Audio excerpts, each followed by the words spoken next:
Good morning. Today we're doing Coulombs Law, and we've already done, at least I'm assuming that you all have, done Newton's Law of Gravity, and there's a direct analogy. Coulombs Law, Newton's Law of Gravity. Well, first of all, Newton's Law of Gravity describes what's happening to me at the moment. I'm standing on the floor because the Earth is attracting me and I'm attracting the Earth mutually, gravitationally, pulling each other so that I'm standing on the floor. Now there's another force in nature. There are several others. There's magnetic force. Magnets attract or repel. There's some nuclear forces. There's the electric force. Take the marker here. This may not work. Whoa, it does. I just picked up a piece of paper. Okay? Static cling, if you like. That's the electric force in action. It can be looked at in many, many different ways. There is a direct analogy between the Coulombs Law and Newton's Law of Gravity, but they're different. They're totally different in nature, and people nowadays are trying to unify those laws. They never will, because they're different in nature. One way or another, today we're just talking about how charges attract each other. What's charge? We'll say what that is in a minute.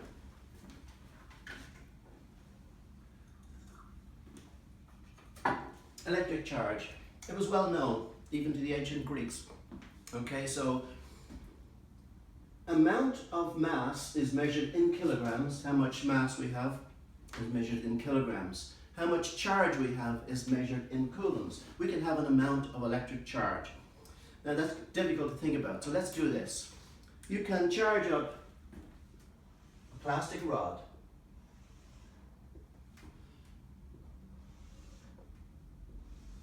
And you can charge up another plastic rod. Let's say we put 4 units of charge on this one. And we put let's say we put just 2 units of charge on this one. 2. These guys will, no, they won't attract each other, they will repel each other actually. So there's a force pushing this one away and this one away. Mutually they're pushing each other away. If I put a different kind of charge, whatever that might be, we don't know exactly what it is yet, but it's opposite to this kind of one, they will attract each other. Okay, so the very first thing we noticed is the difference between Newton's Law of Gravity and what's going to be the electric force is the pushing and pulling of the electric force is that. Gravity is always pulling, but the electric one can be either pushing or pulling. One way or another, it's a natural force. These guys exert a force on each other, a push or a pull. Benjamin Franklin, 1706 to 1790, he went away to Europe for 10 years, left the wife, had a great time in Paris, and when he was there he learned a bit of electricity. But he identified positive and negative charge. And it works out very well. If you have 2 positive charges or 2 negative charges, sorry, I won't put those close to each other.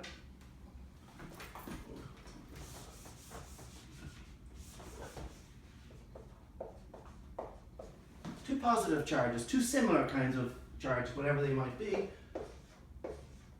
positive or negative, they repel. But opposite charges will attract.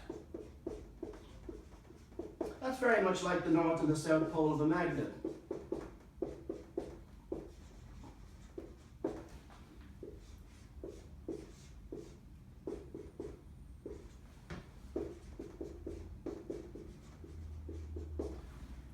Like poles repel, and like poles attract. Charges do the same thing, whatever these charges are. Okay, we're going to cut the long story short without walking around the world over this. Amount of electricity is measured in coulombs of electric charge. Amount of matter is measured in kilograms of mass. So charge, mass becomes charge in whatever law we're going to write down.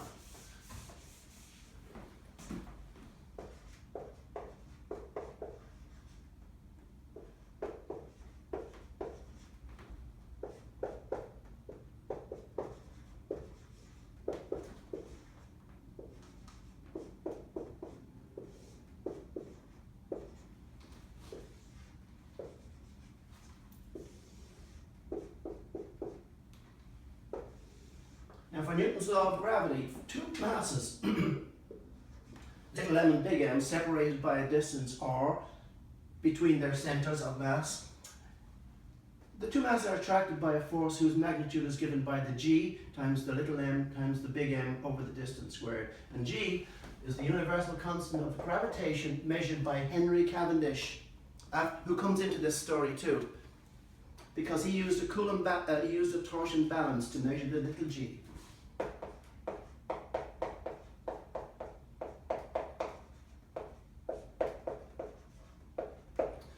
That's the g. 6.67 by 10 to the power of minus 11 Newton meter squared over kilogram squared. So we're going to look for a law that electricity obeys, and it's going to be similar to this one.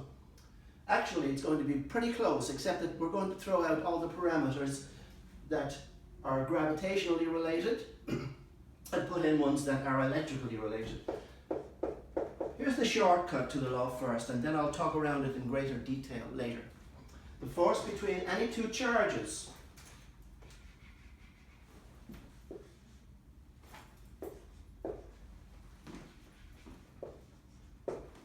Q1 and Q2, separated by a distance r, is given by the product of the charges. Because if you double the charge, you're going to double the force. If you double this charge, you'll double the force. If you double this charge, you'll double the force. That's easily seen. Here's the two rods. Put 4 charges there. Put 2 charges there. They're attracting each other by a certain force. If I double this charge amount, I'm going to attract by twice the amount. Put 8 charges down here. I'll double it again, and so on. So that works the same as gravity. Increase the charge, you will increase the force. Increase either charge, and you will increase the force. And it will be an inverse square law, in the details of which I will talk in a minute. The inverse square law and how it works. Why is it r squared, not r cubed? Why is it not r to the power of 1 or 4? The inverse square law is related to the surface area of the sphere. That's where it comes from. We'll talk about that afterwards. I'm giving you a quick route to Coulombs law first. So, the first thing that goes into the equation is the charge, like the masses. But wait a minute. If I take a 1 Coulomb and another Coulomb,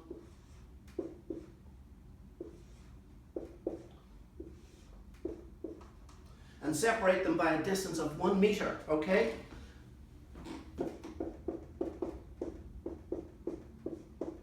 F would be 1 times 1 over 1 squared. 1, 1, and 1. 1 squared, 1 Coulomb, 1 Coulomb. But you do not get 1 Newton. 1 times 1 is 1. 1 squared is 1, so 1 over 1 is 1 Newton. You don't get a Newton. This is what you get.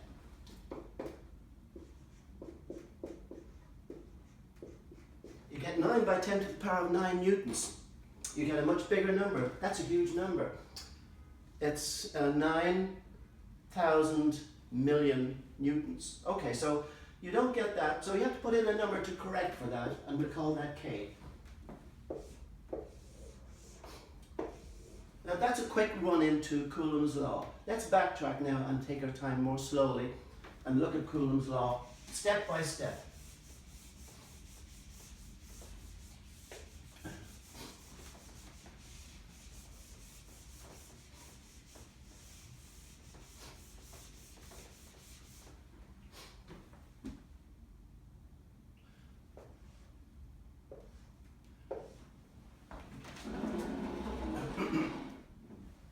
First of all, amount of electric charge is measured in coulombs after Charles Augustus Coulomb, who invented the law, 1736 to 1806.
We'll write it in words so that the magnitude, this is very important because force is a vector. I'm going to look at the vector nature of this force afterwards in part 2. You don't need that for high school, but I'm going to do it for college level after this in part 2. The magnitude, write this down, of the electric force between two static. This is very important. It doesn't work for moving charges. Static, electric charges, and static means stationary. Q1 and Q2, separated by a distance r, is given by the inverse square law, F equals K times Q1, Q2 over R squared, where K is the electric constant and has this value if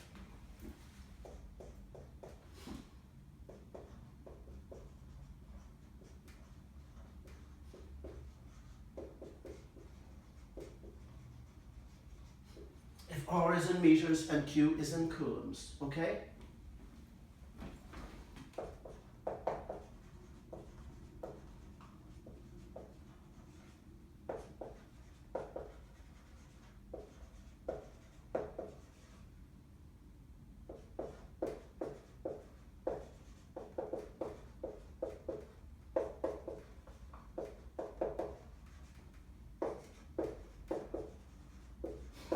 Now, Coulomb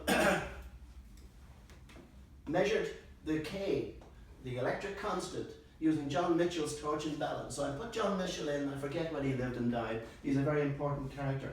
His balance, well, he had a lot of things to do. His balance was used to measure the gravitational constant. That was done by Henry Cavendish. I'm putting in George Stoney here. He was Anglo-Irish. He was the first person to come up with the idea of electron, the fundamental unit of electric charge. The electron was later discovered by J.J. Thomson in 1887. He measured the charge on the electron, the little particle itself, at the Cavendish laboratory in Cambridge University. And the first professor at the Cavendish, the first head of that laboratory, was James Clerk Maxwell, one of the persons who wrote down the big theory of electricity. Anyway, K, usually in physics, it's not written like this. We do this K with this value, 9 by 10 to the power of 9 at high school. But in physics, it's written like this.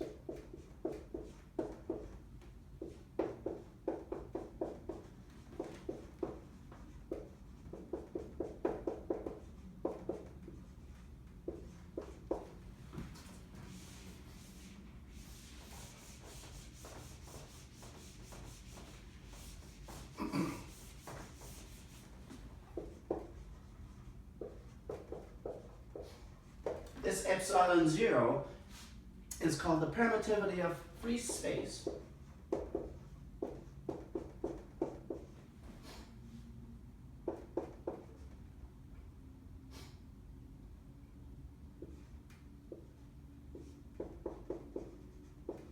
And has a value of 8.85 by 10 to the power of minus 12 Coulomb squared Newtons over Newton's meter squared. You guys don't need this, I think, yet.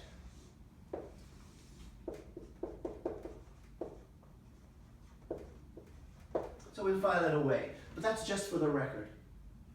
We're going to do some simple calculations now using Coulombs Law. So, first of all, we're going to write down the law yet again, on its own.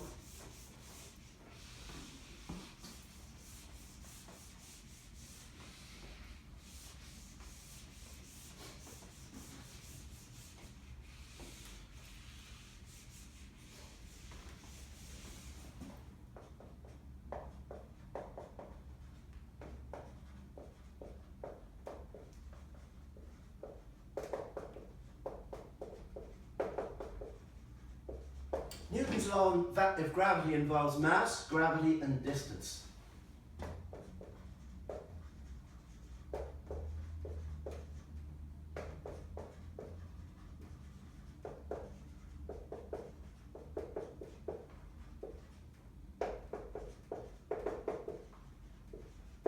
And Coulomb's law involves charge, electric force, and distance.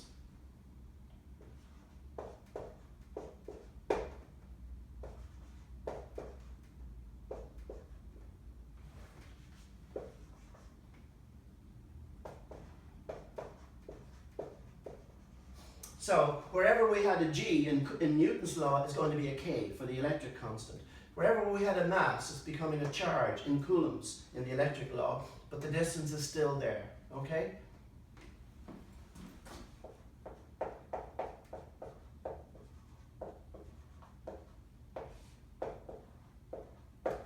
So F is K times Q1, Q2 over R squared.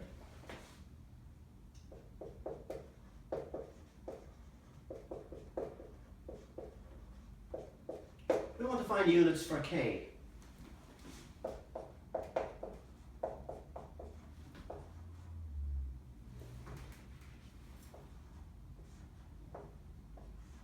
What goes in that box there? They're the units for K. Well, to do that, we solve for K.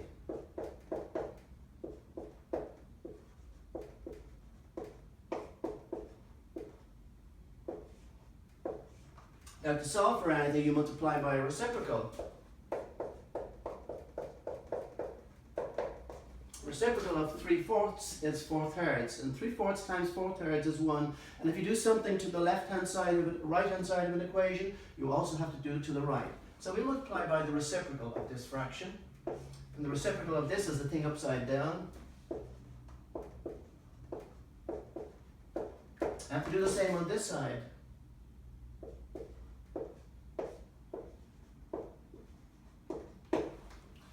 Q's cancel, the R's cancel, and we get 1. That whole thing over there becomes 1.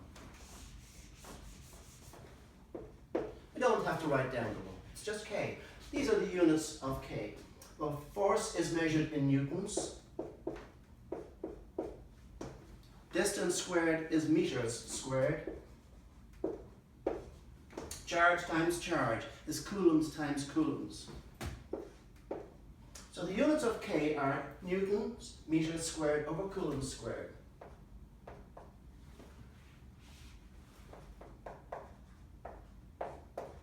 It's very important to keep track of units.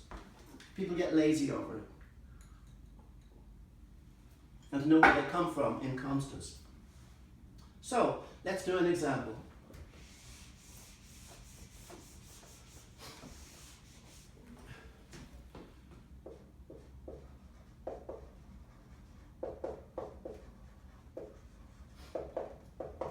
Now, a coulomb is a very large unit of electricity. It's like saying, you know, we're going to take the weight of the Grand Canyon, the stuff you took out of the Grand Canyon.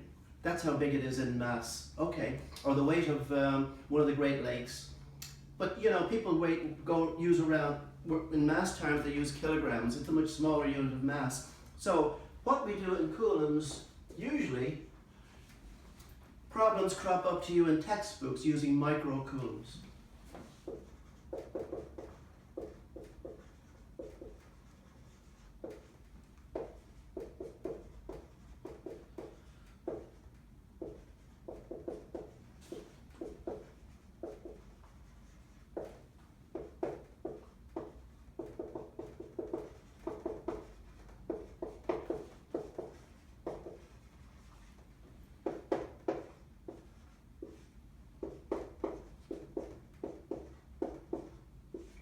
Now, a microcoulomb is very simple. 2 microcoulombs, for example, is 2 millionths of a coulomb. 2 millionths of a coulomb. A way to write a millionth is this.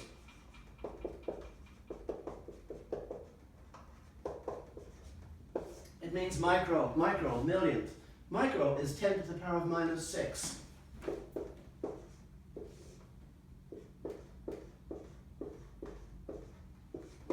It's just 2 millionths of a coulomb. 10 to the power of minus 6 is 1 over 10 followed by 6 zeros. Or change the sign of the 10 exponent when you go downstairs. So that's what we use when we have problems. Let's do one.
Okay, so find the magnitude of the electric force between two spherical charges. Coulombs law does not work for cubic charges.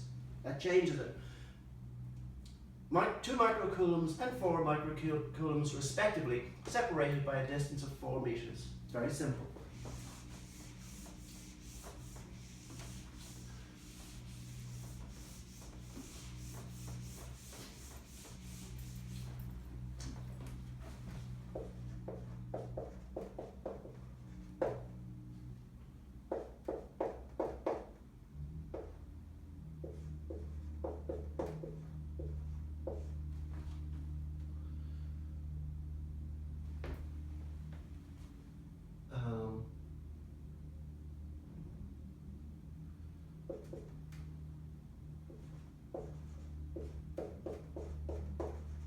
No, I didn't put in the units this time for you. I will in the next problem.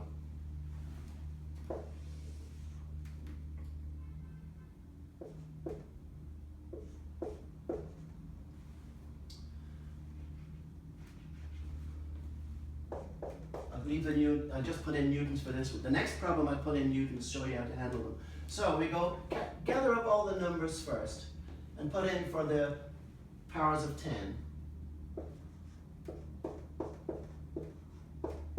Put in for the 2 micros and the 4 micros. That just means we put in 10 to the power of minus 6 everywhere you see a mu. It's all in newtons. Next one put units in for you. 9 2s is 18. And there's still a 4 over there. And there's a 16 down there. And for the powers of 10, there's a 9, there's a negative 6, and there's another negative 6.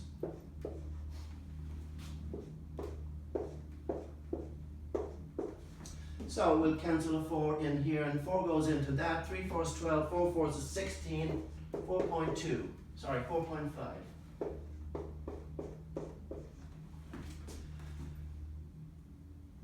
6 from 9 is 3, and take away another 3 gives negative 3. Okay, 6 and 6 is negative 12. Just to see it quickly. So, I get 4.5 by 10 to the power of minus 3 newtons.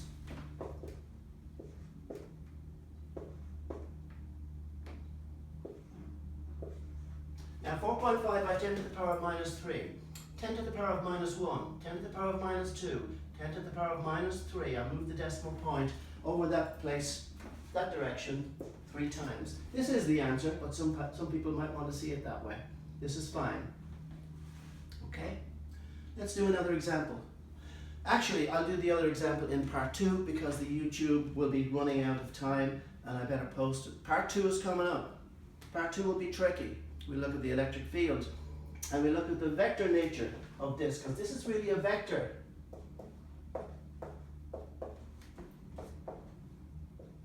We'll have little things in there like that. You can look at it if you're high school if you want to, but it's more for the college level. But the electric field, I think, is done at high school level 2. Okay, I have to go out and move the motorcycle.